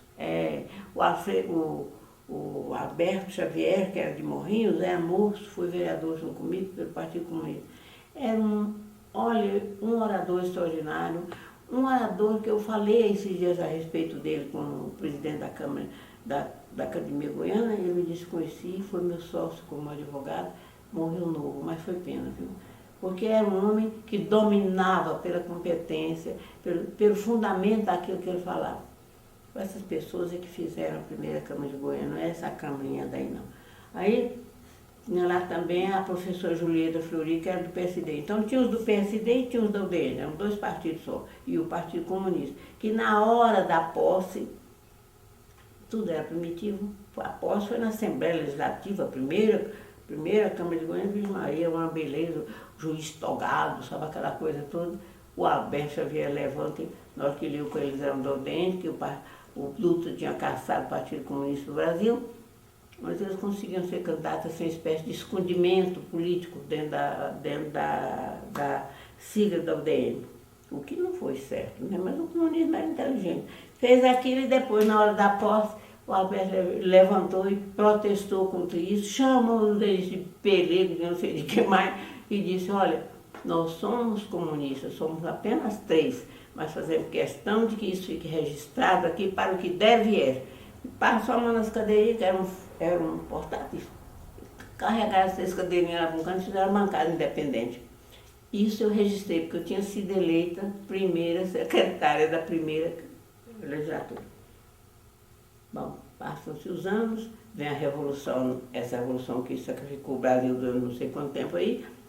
Eu estou lá na minha casa, já velha, cansada, lá no Toporangatu, chega um oficial do Exército. Você vê o que é isso? Olha, nós viemos aqui, ficou lá fora, que a senhora foi vereadora, fui, senhor. Pois é, que a senhora tem a ata da fundação, da primeira ata da fundação, da Assembleia, da Câmara Municipal de Goiânia. Eu tinha mesmo, mas ó, funcionou depressa. Eu falei, eu tinha mesmo, o senhor sabe, quando eu casei a segunda vez, eu fui morar em Tocantinópolis, verdade, para não sair mentira, né? E o nosso batelão bateu numa pedra e houve metade de um naufrágio de fato. Houve mesmo. Eu não sei como é que veio tudo de repente assim. E naquela ocasião, coronel, todos os meus livros, ou quase todos, foram alagados, ficaram lá por dentro d'água, inclusive essa ata que era guardada junto com os documentos meus. Eis porque eu não tenho. Mas o senhor volta a Goiânia, que lá deve ter. Aí ele me disse, lá queimaram tudo. Então, essa Câmara de Goiânia não tem história. Se é que houve essa queimadura, que eu nunca procurei saber a verdade. Mas eu libertei de tantas coisas que podiam ir atrás disso, muita investigação que eu não sabia, e libertei meus amigos, porque aquela ata tinha sido assinada por toda essa gente ilustre. E naquela ata eu contei no meu discurso de posse que ali se cumpriu o que eu havia dito, que era errado, porque quando me puseram candidata, eu fiz um discurso lá no diretório falando que eu estava protestando contra aquela candidatura de elementos comunistas de uma maneira escusa. A expressão foi essa, escondidos, porque não é assim que se faz apoio ao povo. Deve ser com cabeça erguida e com a frente erguida e com a verdade à frente. Isso eu lembro bem. Então, eu tirei aquela cópia por causa disso, porque eu queria ter aquela prova do meu segmento, né? E essa prova eu tenho, eu guardo. Eu falei que ela, mas não é favor não, eu tenho. Aí eles aceitaram e ficou por esse negócio mesmo. Mas quantos estavam envolvidos aí? Doutor F.C. de Brito, Alfredo Nar, ia tudo sofrer misérias naquela. Não, Deus me livre. Agora eu queria ver eles todos, como que até hoje eu não faço isso com um inimigo político, porque a inimizade ou a amizade política, ela é passageira. Ela não pode ter o significado de uma amizade que perdura. Ela não pode ser trocada por uma leal amizade, não. E por isso é que eu não gosto de muitos amigos, falo mesmo, gosto de poucos e bem escolhidos para repetir, Demóstenes. Tenha muitos amigos, porém amigos mesmo, tenha poucos e bem escolhidos. Isso eu aprendi no livrinho dele. Então eu sigo isso, porque assim eu me machuco menos e sei que não machuco ninguém. Ninguém dá notícia de mim falando, deteriorando os outros, fazendo, não. A minha política é franca, é decidida, escrita ou falada, na praça ou nos jornais, onde quer que eu seja, mas traição, subterfúgios, não dá para mim não. Então, essa aí é minha história. E a academia feminina? Como surgiu a academia na vida da senhora? Aí passaram-se os anos e tal, né? Eu já era viúva, depois casei a segunda vez, fui morar em Porangatu. Um dia a Rosalita Fleury, pessoa que eu sempre admirei muito, que foi uma mulher extraordinária, de uma família importante, educada, me telefonou, não telefonou, que eu viesse aqui. Eu vim. Ela ainda morava, acho que não era na Paranaíba, não lembro mais. Eu sei que o fundamento é esse. Ela desejava fundar uma casa de letras para apoiar a mulher literata de Goiás, que não tinha onde entrar, porque a Academia Goiana não aceitava mulheres. Então, o fundamento primordial era esse. E outro era trabalhar para que o elemento feminino tivesse expansividade nas suas ideias, etc. O que é muito justo. Falei, olha, eu acho uma beleza. Agora, só tem uma coisa, Rosalita. E onde é que eu posso cooperar nisso? Porque eu não me julgo literata, não tenho livros escritos assim. Eu tenho jornal de mais da conta, porque se juntar o tanto de jornal que eu escrevi, dá Não, mas você é uma moça corajosa, pode... Enfim, eu entendi que a minha participação, e essa que foi mesmo, era a conglomeração do povo em torno da ideia. Era a participação do falar e do convencer. Era também, quem sabe, conseguir adeptos, moças e senhoras e tal. E eu pensando nisso, e pensando que, de fato, a mulher em Goiás ainda se via só para fazer doces e receptividade, cultura era só tocar piano, essas coisas muito, muito aquém do que a mulher poderia conquistar e que está conquistando. Infelizmente, atrapalhando o ideal, porque muitas conquistas besteiras. Aí eu aceitei. Mas como quem vai entrar numa canoa que está sendo guiada por duas ilustres mulheres, que era ela e a comadre Nelly, que mais tarde ficamos com a comadre Nelly Alves de Almeida. Uma pessoa também extraordinária. Então, as duas tinham todo o talento para fazer aquilo sozinhas. Não precisava de mim, não. Dá-se uma cunha, né, para tampar uma... Lá fui. E ajudei como pude. E chegou, então, a época dos trabalhos para a instalação da academia. Primeiro convencimento, ajudamos quem queria participar, e a maioria das participantes foram mesmo indicadas por elas, porque eu tinha receio de indicar a pessoa que às vezes não correspondesse, isso acontece muito, a gente depois tem decepções, e não só isso, mas contribui para a queda daquela instituição que a gente às vezes não desejava, tal. Bom, fizemos parte em 3 reuniões que precederam a data da criação da academia e afinal deu-se a fundação lá, a academia não tinha ambiente, né? Como nem tinha até pouco dia, evitei depois que o ex-governador doou, espero aqui. Mas até aí nós vimos de cuia na cabeça, uma hora aqui, outra lá. No tempo que o Altamiro vivia, ele doou aquela casa não, uma sala ali no lado, ali onde tem o Bandeirante, Praça do Bandeirante, parece que no 9º andar de um edifício que não lembro mais, mas tão pequenina, mas servia ali, nós nos reunimos. Mas a academia foi crescendo, né? Foi tendo, ampliando o nome, as funções, aí, etc.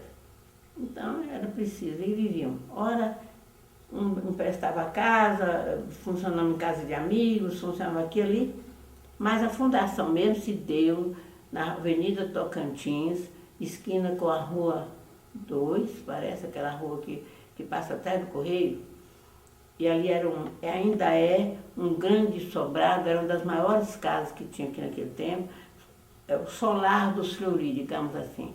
Lá morava o doutor Heitor Fleury, que foi o primeiro juiz de direito de Goiânia, cujo nome está aí no Fórum da Capital.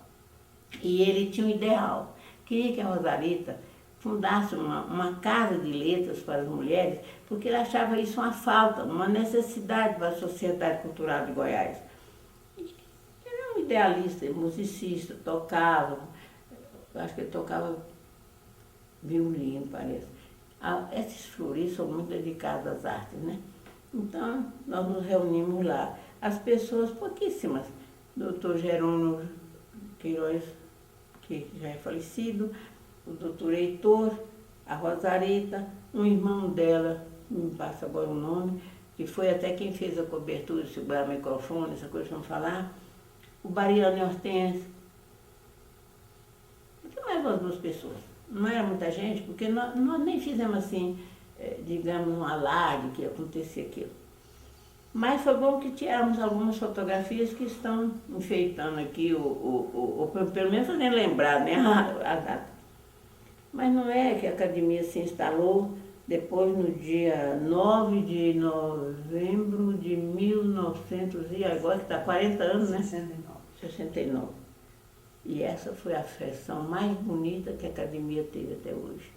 Porque o plenário da Assembleia, já era a nova Assembleia, foi cedido pelo então presidente daquele poder, que era o doutor Brasílio Ramos Caiado. E toda a diretoria da Assembleia ajuntou-se a nós para aquele ato, todos já falecidos. Hoje não tem mais nenhum vivo, infelizmente. E criamos os que entendiam esse negócio de arte, coisa que a Academia de Artes e Letras fizeram o modelo da Beca, outra fez o modelo da bandeira, e assim tem os nomes delas aí. Eu sei que foi um conjunto de ideias e todo mundo muito feliz, muito realizado. E reunimos lá para a posse. Foi brilhante mesmo, viu? O gênio da música, na pessoa da nossa colega, que graças a Deus ainda está viva, que é eu contar? Não, Dona Fifi. Dona Fifi foi quem comandou e regeu o coro. E houve muitas declamações, entre as declamantes, Ada, que também já faleceu, e o discurso da Rosarita como presidente, e afinal o nosso, né? Porque fui eleito orador, também não sei para quê, porque esse negócio de ser orador é fácil, todo mundo pode ser orador, depende de ler e da vontade de falar. Então, eu fui oradora e disse lá o que eu achava que seria oportuno naquela oportunidade, porque era o renascer dos ideais da mulher em Goiás no sentido da expansão literária. Porque já havia se criado em Goiás uma academia, naquele tempo, há 20 anos atrás, né, que foi pela mãe do Dr. Colemar, como é que ela chama? Dona Eurídice, mas funcionou 3 anos só, e depois ela se casou com um homem muito lúcido, no Rio de Janeiro, e a academia, como muitas das academias criadas no Brasil, serenaram-se e desapareceram. Mas ficou a história, ficou a ideia, né? E mais tarde, no Nascer de Goiânia, em abril, parece que bom, menos lembro não. Mas foi assim, Goiânia estava ainda nascendo, por assim dizer. Aí o Colemar, filho dela, ressuscitou a ideia e foi apoiado pelo Vasco dos Reis e pelos homens ilustres da época, Batendo Caiada, etc. E fundaram a Academia, vamos dizer, reconstituíram a ideia e fundaram a Academia Goiânia de Letras, que hoje está aí fazendo 70 anos, né? Pronto. E assim, eu fiquei aqui na academia, ouvindo e aprendendo esses anos todos. Aprendi muito, e criei mais gosto pelas coisas do livro, que era meio achada, sabe? Eu escrevia muito, mas não tinha... Ó, andei escrevendo, agora são 8 livros que eu tenho. E tenho escrito para publicar quando tiver dinheiro, que pediu, não sei, não pedi ninguém para publicar. Mas tenho lá uns 4 prontos. Inclusive o livro da história da minha cidade, a história dos Barbosas, que foram os jagunços que destruíram a minha cidade a primeira vez. É um bom livro, né? Bom, e outras coisinhas mais. Agora, se ajuntassem os artigos, políticos ou não, que eu já escrevi pela vida afora, daria algum livro. Mas esses artigos se dispersaram nos jornais. Alguns eu tenho. E outros estão guardados ali naqueles baús velhos que eu ponho lá em casa, porque a casa é pequena para a quantidade de netos e quem vive comigo. Porque eu me divorciei na segunda vez, fiquei com os filhos pequenos, criei, os eduquei, mas vem agora os netos, né? Mas meu filho fica viúvo, lá vem os filhos do viúvo, né? Então a vida é assim, é uma continuidade de prazeres se misturando com as dificuldades e às vezes até os sofrimentos. Mas que importa isso? Isso tudo um dia vai acabar, né? É isso. E política? Da casa. Como que a senhora conseguiu essa casa? Essa aqui. Essa aí não. Bom, nós já vivíamos pedindo, por amor de Deus, uma habitação. A última foi na própria Academia Goiânia de Letras, por generosidade do professor José Mendonça Teles, que foi meu aluno no liceu. Esses meus alunos do liceu são as maravilhas. Eu não era...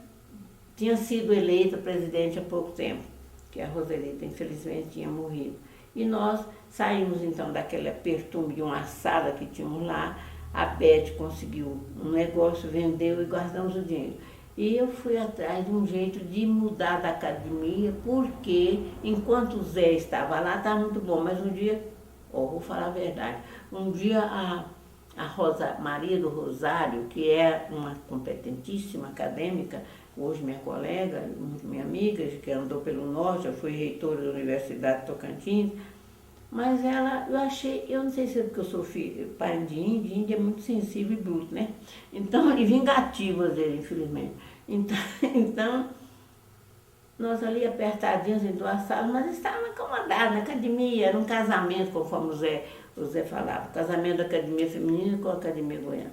Mas um dia ela falou assim para mim, olha, Ana Braga, precisa dar um jeito, né, de sair daqui. Ela não falou assim, em termos mais educados. Porque eu estou querendo alargar o espaço da academia, no que ela tinha razão, vamos dizer, né? E está sem jeito. Eu falei, pois é, o que eu ia falar, né? Tinha razão. Fui atrás da Terezinha Vieira, que foi minha aluna também no liceu, que era secretária de Educação. Eu, Terezinha, você vai dar um jeito de eu sair daquele lugar lá com a academia, porque realmente ela tem razão, mas dói a gente ficar escutando uma coisa quando a gente não sabe para onde ir. Então, em 20 dias nós estávamos instalados lá na Vila Nova, 4 cômodos que a Terezinha nos ajudou. E lá nós tivemos até uma amplitude bem mais aconchegante e a academia se desenvolveu também mais, muito mais. Fizemos várias conferências, visitas ilustres. Pois é, uma beleza. Bom, já começamos a ganhar algumas coisas, quadrinhos de pintura, de colegas, de amigos, e a coisa foi crescendo, graças ao amparo de Deus, dos amigos da literatura e das colegas, as que morreram deixaram um patrimônio da amizade, da saudade, do estímulo. E as que foram chegando, a sua participação ativa, capacidade e a força de uma nova vida que chegava, porque nós nem queríamos fazer mais, né? Então, a academia precisava de uma sede definitiva. Aí um dia, Eu nunca fui muito palaciana, não. Quando eu era secretária de Estado, sei lá, eu ia mais nas coisas que eu sou obrigada a ir. Mas um dia, o ex-governador, o ex-senador Marconi, convidou a todos os diretores e presidentes de associações literárias para uma reunião em Palácio. E era um almoço, uma coisa assim, era um evento assim, amistoso que ele ia fazer, um encontro. E eu fui.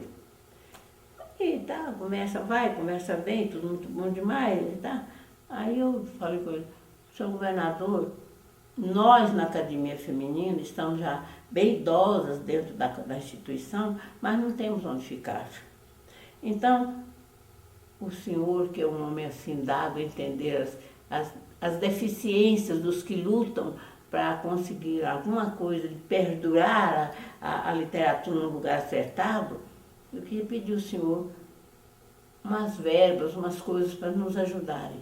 Aí ele disse assim, o que a senhora acha de uma verba de 60 mil por mês? Eu falei, é pouco demais, mas já serve.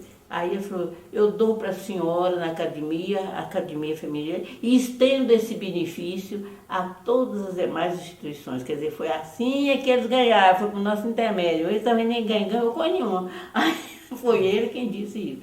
Bom, mas aí deu uns dias depois, eu falei, não, eu vou voltar lá. Aí chamei a Beth, falei, Beth, eu vou pedir uma festa para nós, já chega desse negócio, ficar para aqui lá. Fui lá, e ele falou, senhor, nunca nos levou no gabinete, não. Diga-se que o doutor, o senhor, como é que chama? Esse famoso senador, que está aí pleiteando ruim, ele nunca nos recebeu no gabinete dele, não. Eu nunca disse isso, né? Ele nos recebeu em pé numa daquelas salas, de antessalas do gabinete. E ali mesmo eu rezei a ladainha. Falei, olha, eu agora vim aqui pedir ao senhor, para o senhor nos ajudar a ter uma sede.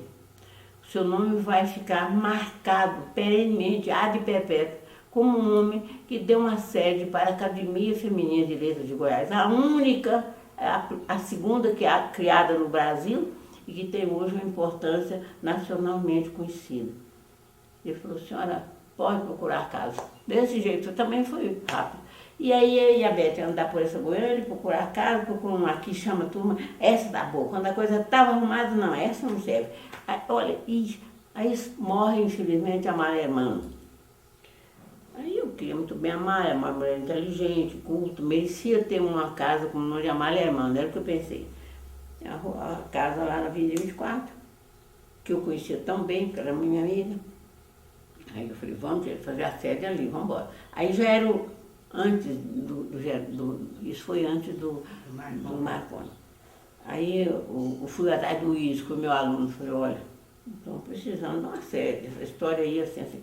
Ai, com um prazer. E arrumou logo o dinheiro de pagar a casa. Naquele tempo, eram 120 mil reais lá, aquela casa.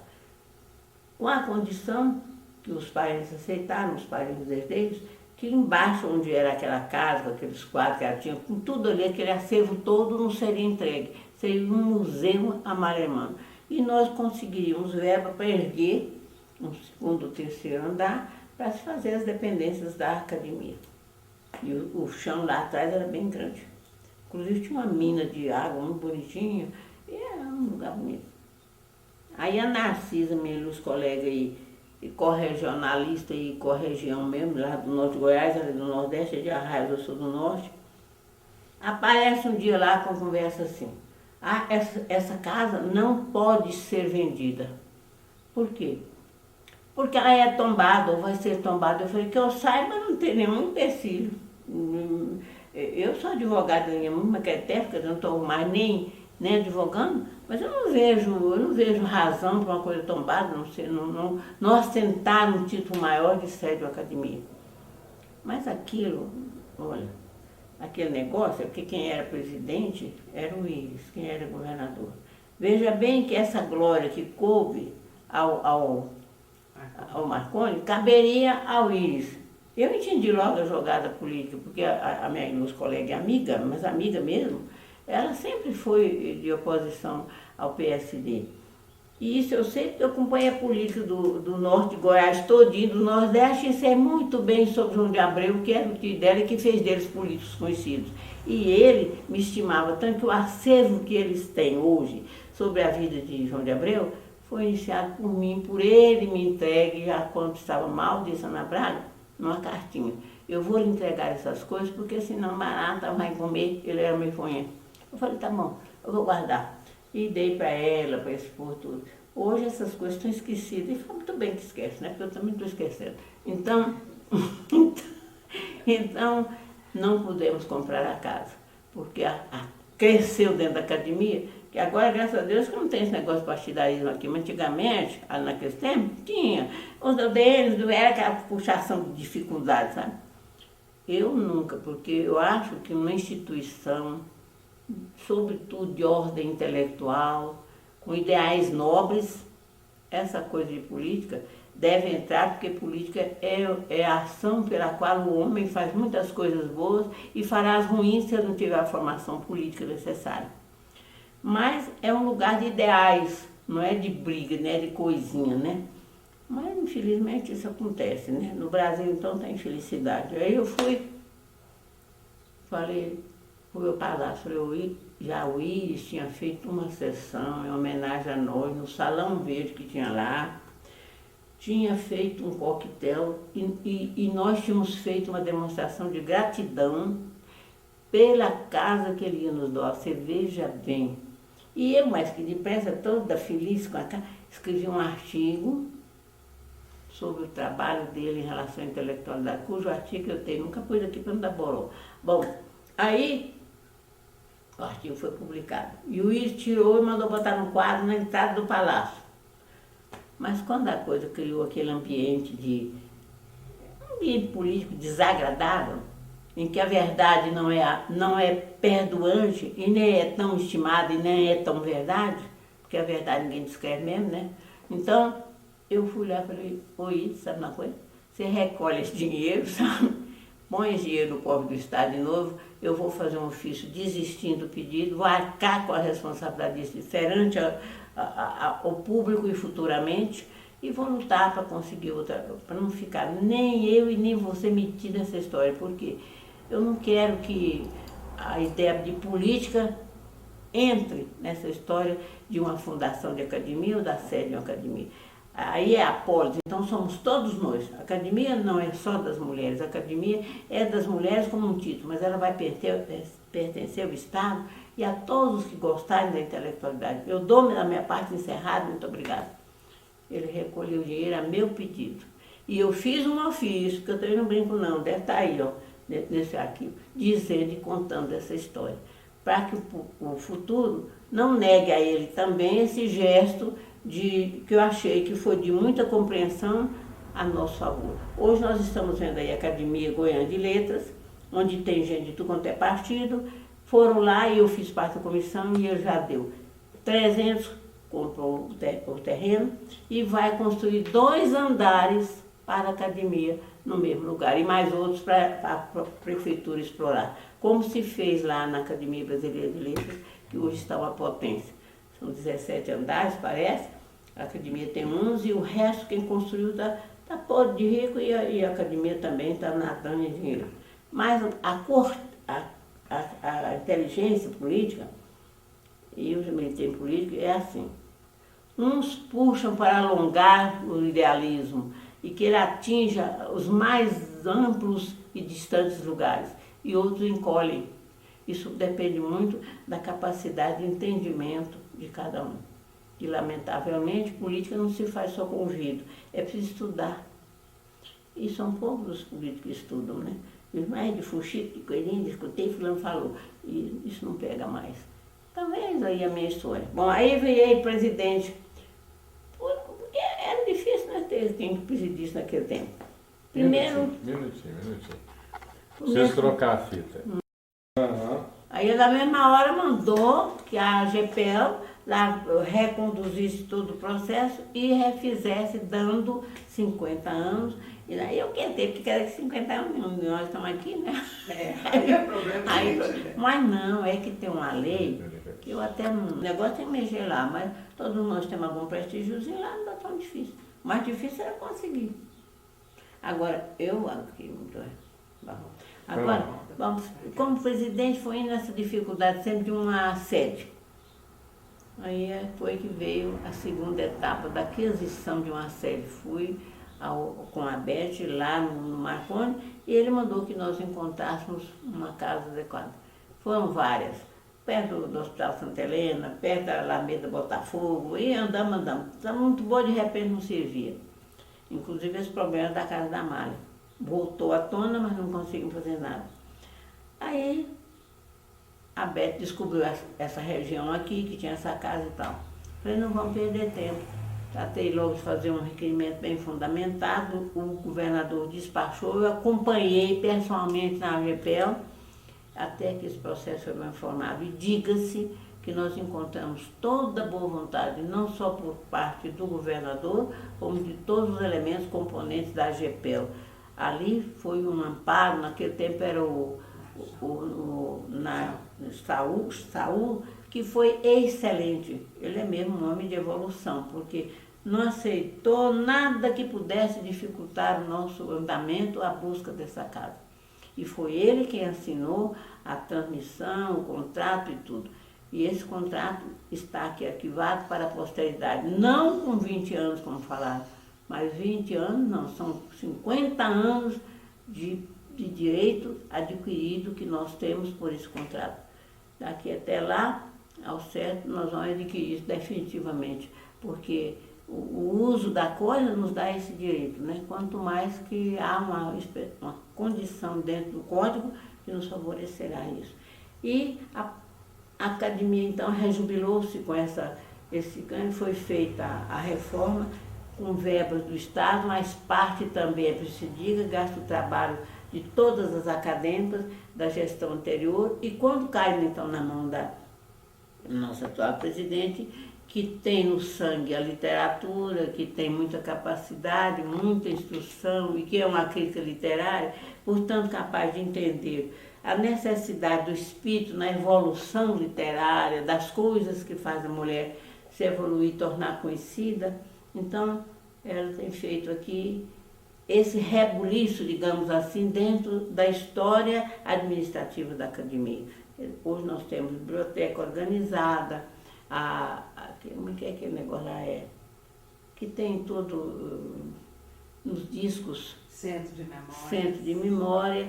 E que esse centro de memória está se prolongando, inclusive com essa modesta e comprida e longa e talvez tão ineficiente prestação de memórias, né? Aqui. Bom, agora eu louvo de público, não aqui somente para ficar guardado, o trabalho de melhora, de efetiva melhora intelectual à academia, de assistências acadêmicas, de desenvolvimento amistoso entre todas que aqui estão, desenvolvido por ela.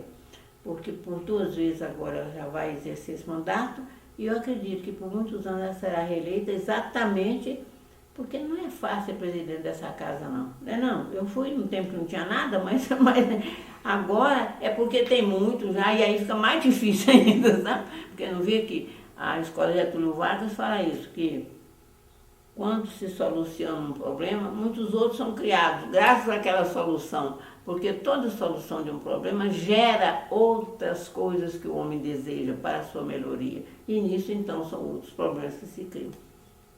Muito obrigada. Eu agradeço a oportunidade, que Deus nos ajude, que a coisa sempre vá para frente em termos de literatura estadual, em termos de literatura nacional, e que aqui na academia esse espírito de fraternidade reine sempre entre todas, para que possamos no futuro ver os nossos descendentes, nós espiritualmente, assistiremos à felicidade que eles vão sentir, sabendo que nós trabalhamos em conjunto pela dignidade moral, espiritual e literária do nosso povo. É só isso. Olha que beleza. Mais uma coisa que eu gostaria de perguntar para a senhora é qual foi a implicação na vida prática e intelectual, ou na cultura em geral, assim, quando foi dividido Goiás de Tocantins? Houve? Ixi, nossa senhora. Isso aí. Olha, primeiro, teve aquele movimento há 230 anos, né, atrás. Foi quando a província de Goiás e toda a vida, veja bem, hoje eu sou a favor de que todos os estados grandes se dividam, porque é muito difícil, uma casa muito grande para a gente administrar. Agora imagine um estado. Se eu contei a minha história aí para vir de Goiás para cá, para vir do norte de Goiás para cá, em 1935, eu sou agora mesmo em 1800 e pouco, no tempo do reinado, no tempo da província, no tempo das entradas, das bandeiras, como era aquilo ali. Eu tenho visitado o norte inteiro antes, durante a luta pela segunda emancipação, que foi esse movimento vitorioso, e achei tudo lindo demais, mas tudo crivado em um sacrifício. Nele muitos morreram. Então, quando o Siqueira Campos, que não é tocantinense, é lá do Ceará, foi eleito vereador lá em Colinas, que era uma cidadezinha insignificante lá do Tocantins, ele criou essa ideia, que aliás não é dele, já era em 1800 e tanto ideia de Teotônio Segurado, mas há uma injustiça muito grande nisso aí também. Injustiça que os governos do Tocantins não sanam. Não foi Teotônio Segurado o realmente responsável pela divisão da província naqueles anos, não. Quem foi, foram três, meu Deus, parente do João de Abreu, me passa o nome, eu estou assim, eu não posso dar mais entrevista, porque bom, Felipe Antônio Cardoso, ele mesmo, o segurado, e um sargento que me passou agora o nome, um padre. Por que ficou o segurado sendo mais evidenciado? Porque ele era riquíssimo, pertencia às amizades da corte, ele era íntimo amigo dos reis de Portugal, era representante como deputado eleito para a Constituinte lá de Portugal, e com isso ele tinha um prestígio muito grande. E foi fácil a ele, mais do que os outros, propagar essa ideia. Não podemos esquecer que apenas não foi ele sozinho. Uma coisa ficou clara, lá no Tocantins, tudo é Teotônio Segurado. Está errado. Eu, qualquer dia dele, falei, está errado. Não tem uma avenida importante com o nome do Felipe Cardoso. Isso é injustiça. Eu já fiz uma palestra sobre isso aqui no Instituto Histórico Geográfico, e ficar de consertar isso lá e tal, mas nada, porque o Tocantins ainda está nesse erro que todo estado nascente ou emergente não dá valor às coisas que precisam de imediato, vai deixando. Mandaram fazer uma palestra sobre a cultura do Tocantins, eu fiz lá em São Paulo, lá no Rio. Nem publicaram. Então, não é por mim não, porque o dia que eu quiser publicar, eu dou um jeito publico. Mas eu digo porque os jovens precisam saber essas coisas, para tê-las mais em mente, mais em hora certa, para definir a situação que eles precisam ter. Mas não acontece isso.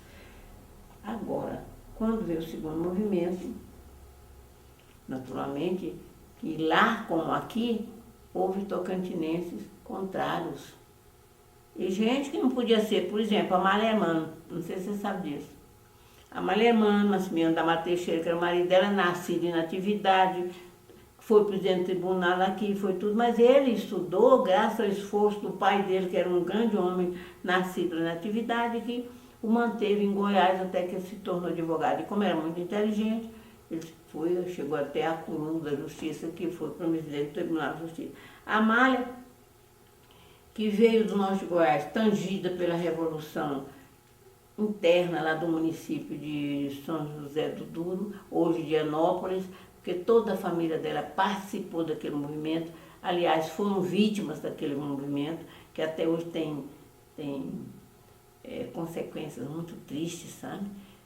Morreram muitas pessoas injustamente, outros esconderam em saco de algodão, o soldado vinha para furar, tinha sorte, não furava no lugar do fulano, estava escondido. Olha, é uma coisa que o Bernardo Ellis escreveu mas muito longe da realidade. Mas foi um belo livro que ele fez e com o qual ele conseguiu chegar à Academia Brasileira de Letras. Mas aquilo ali tem muito ainda o que escrever sobre toda aquela história. Pois a Amália era contra. Por que baseado em que eu não sei, porque ela nasceu erradamente, o povo do Tocantins fala que ela nasceu na Atividade. Não foi não. Quem nasceu na Atividade foi Maximiano da Mata Teixeira. Ela nasceu na cidade de Conceição do Norte, hoje Conceição do Tocantins.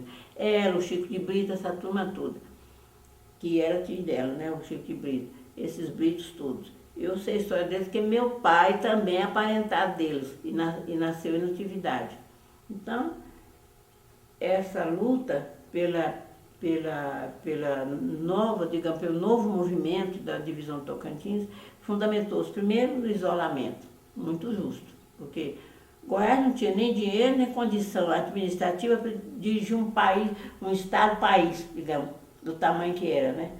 Segundo, recursos para dinamizar a escola, meios de comunicação, que foi um absurdo. Mas, gente, na época da Grande Guerra, da última Grande Guerra, havia um campo de emergência no médio norte goiano até a cidade de Pedro Afonso. E esse campo foi na cidade de Peixe, que meu tio, o coronel Beira, custeou com o dinheiro dele a feitoria desse campo. E o brigadeiro Eduardo Gomes deu até uma insígnia para ser mais que foi. Tá certo. Um estudante do norte, de onde eu saí, que hoje é sul do Tocantins, demorou aqui, que eu contei aqui, imagina um coitado que nascesse lá em Pedro Afonso, ou lá em Xambioá, ou mais adiante ainda, né? Nós perdemos uma grande seiva, uma grande oportunidade de termos hoje homens ilustríssimos em memória, e na verdade, se tivéssemos boas escolas por lá naquela época, mas não. Estudávamos, que eram ricos, que podiam ir para Porto Nacional, montados a cavalo, às vezes ficavam lá um ano ou mais até se formarem. A Maria Cordeiro mesmo foi montada a cavalo, o primeiro ano, segundo ano primário, voltou depois no Amarista, porque todos os rios enchiam soberbamente. Naquele tempo não tinha essas enchentes vagabundas, não. É enchente de avassalar os matos, né? Então não podiam voltar. Ficavam lá até formar. Uma das dificuldades. Outra dificuldade financeira.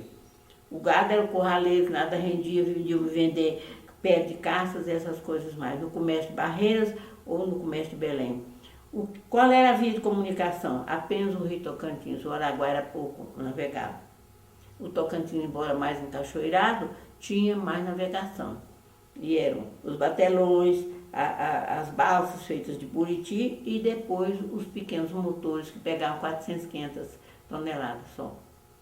Então, essa coisa foi o que originou a briga, o desejo de lutar pela independência. E lutamos, e nessa entrei. O estado inteiro ajudando a fazer discurso e aquilo. E diga-se que um que não era nem goiano, que foi o Santilo, que era governador à época, foi favorável e deu apoio. E algumas reuniões feitas em Brasília ajudaram ao deputado, então, deputado federal Siqueira Campos, conseguir o apoio para a emenda 13 da Constituição de 1988. E assim se fez o Estado independente, que está agora já no terceiro governo, né? Mas infelizmente já começa errado, porque os homens, enquanto quiserem se enriquecer a custo do Estado, o mundo não vai consertar. Vai acontecer o que aconteceu no Império Romano, o que aconteceu nesses... Porque é uma sede de riqueza que minha Nossa Senhora, isso acaba com o país, acaba... Não sei como é que essas pessoas um dia para elas viram arquibilhardárias. Lá não foi assim. Esse que perdeu o mandatar, que está agora com recurso para ficar até na última hora, mas já está suspirando, é até parente da minha avó, mas está errado. Não precisava isso, já era rico, mas precisou de fazer uma casa, uma ilha com a casa em cima, derrubar tudo com um trator agora. Quer dizer, desmoraliza-se o homem por causa do apego excessivo à materialidade, né? Isso aí. Mas dividiu. E hoje o Sul e o Norte se entrelaçam nos mesmos sentidos devido ao interesse econômico, interesse financeiro, o interesse da comunicação. Os grandes vão instalam-se lá, né? Todo lado do Brasil hoje tem representação grande lá dentro do Tocantins.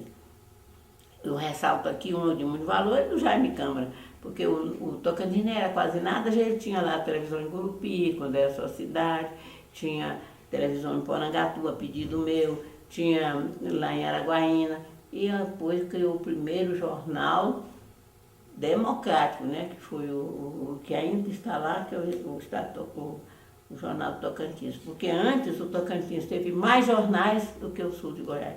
Teve mais jornalistas do que o sul de Goiás, porque era uma terra de autodidatas extraordinários que fundaram vários jornais em Porto Nacional, em Pedro Afonso, na Atividade. Agora, éramos pobres de assistência médica.